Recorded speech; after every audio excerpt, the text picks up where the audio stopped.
Well, the fate of millions of Japanese now lies in the hands of just a few dozen. They're known as the Faceless 50, a team of workers putting their lives on the line to stop nuclear disaster at the Fukushima plant. RT's Irina Golushka looks at how man sometimes has to sacrifice himself when technology fails. Mankind's modern marvels can come to nothing when nature strikes. Days after the Fukushima plant's first explosion, Japan's leaders implore everyone to stay calm. Helicopters and water cannons deployed to cool the reactors. Yet, the situation remains critical.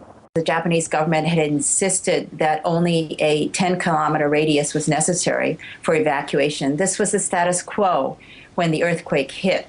And so we were already way behind.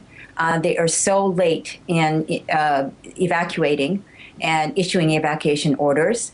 Also, there is very, very little environmental monitoring provided, correct information to people. I think that the Japanese government is saying they're trying to protect the Japanese people, but you cannot protect them from the reality. In 1986, the Soviet Union mobilized thousands of people to battle the nuclear disaster at Chernobyl. Japan now has the Faceless 50, anonymous workers putting themselves up against radiation to keep the reactors from nuclear meltdown. I don't think crisis can be averted. The radiation exposures are so high on site that I don't think human beings can get into the areas that need to be accessed in order to put the fires out, and also to get water into the locations where the heat is the highest. The Soviet Union essentially ordered its citizens to sacrifice their lives to radiation when battling the Chernobyl aftermath. But workers remaining at Fukushima are doing so willingly. The main question is, will their efforts prove to be enough to keep the situation from taking a turn for worse? Certainly their lives are immediately at stake, and clearly they have sacrificed any kind of long life by being there. Technology has a nasty habit of turning against humans. And when that happens, the equipment doesn't yet exist to send machines in to put things right.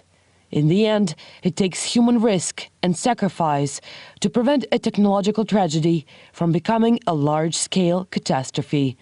In Tokyo, Irina Golushka, RT. All right, now for more on this, we can cross live to Dr. Keel Chung. He's a political scientist and editor-in-chief of political magazine Fourth Media. Hello to you. So, in a recent article you penned, I've just been reading through it just now, and you were saying that the catastrophe at the Fukushima power plant was man-made. It's a result of human error. Can you expand on that, do you think? You know, Japan is known, you know, by far one of the most technologically advanced nation in the world. And they are known as well very much ready to take care of the natural disasters. And the Japan is the only nation on earth experienced 1945 nuclear, disaster from the war, at the end of the war. People are surprised. The Japanese government almost not is zero readiness to take care of such catastrophe from Fukushima power plant.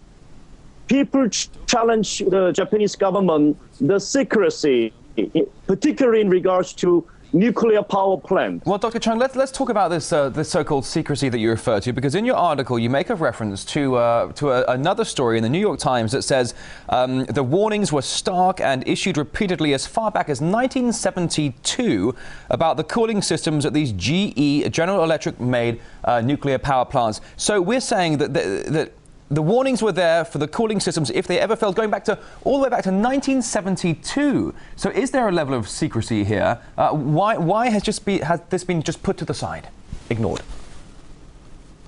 I believe it is not only limited to the Japanese government in terms of the secrecy in all these nuclear power matters. Also in the United States, the GE made the Mark I power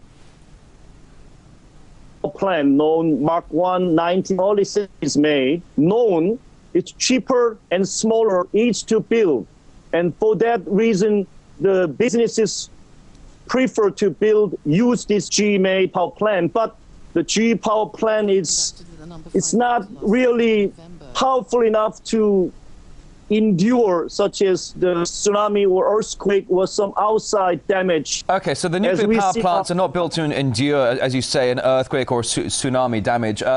But is it the private companies such as General Electric who should be held responsible for what is a potential meltdown in the future? Or why is the government, the Japanese government, taking full responsibility here? Where does the blame lie? I believe we should talk between complex. In 1961, the President Dwight Eisenhower in his farewell address out impending danger of the military-industrial complex. The nuclear power plant is the same as nuclear weapons issues. I believe what we see in Japan, what we should learn from this, the human catastrophe in Japan's Fukushima power plant is that unless we tackle the fundamental issues of nuclear weapons, nuclear power plant, under the military-industrial complex with U.S. government, same as Japanese government, unless all right, Dr. Chung, if I can just interrupt you just for a moment here, if I may, just for a moment, forgive me. The danger level of this disaster in Japan has been raised to a category of 5 out of 7. That's not far behind the threat level of what happened at Chernobyl back in the mid-80s. Now, the Japanese government insists it's not withholding any information, though it says there's no imminent threat to people's health. Do you think the government is being truthful about the level of this threat, the danger? I don't believe so. Even German government, the challenge to Japanese government, even U.S. government challenging, they are pulling the German government pulling the team out of Japan. As we know, the American government is also pulling their own citizens from the Japan. So that even IAEA does not take the story from Japanese.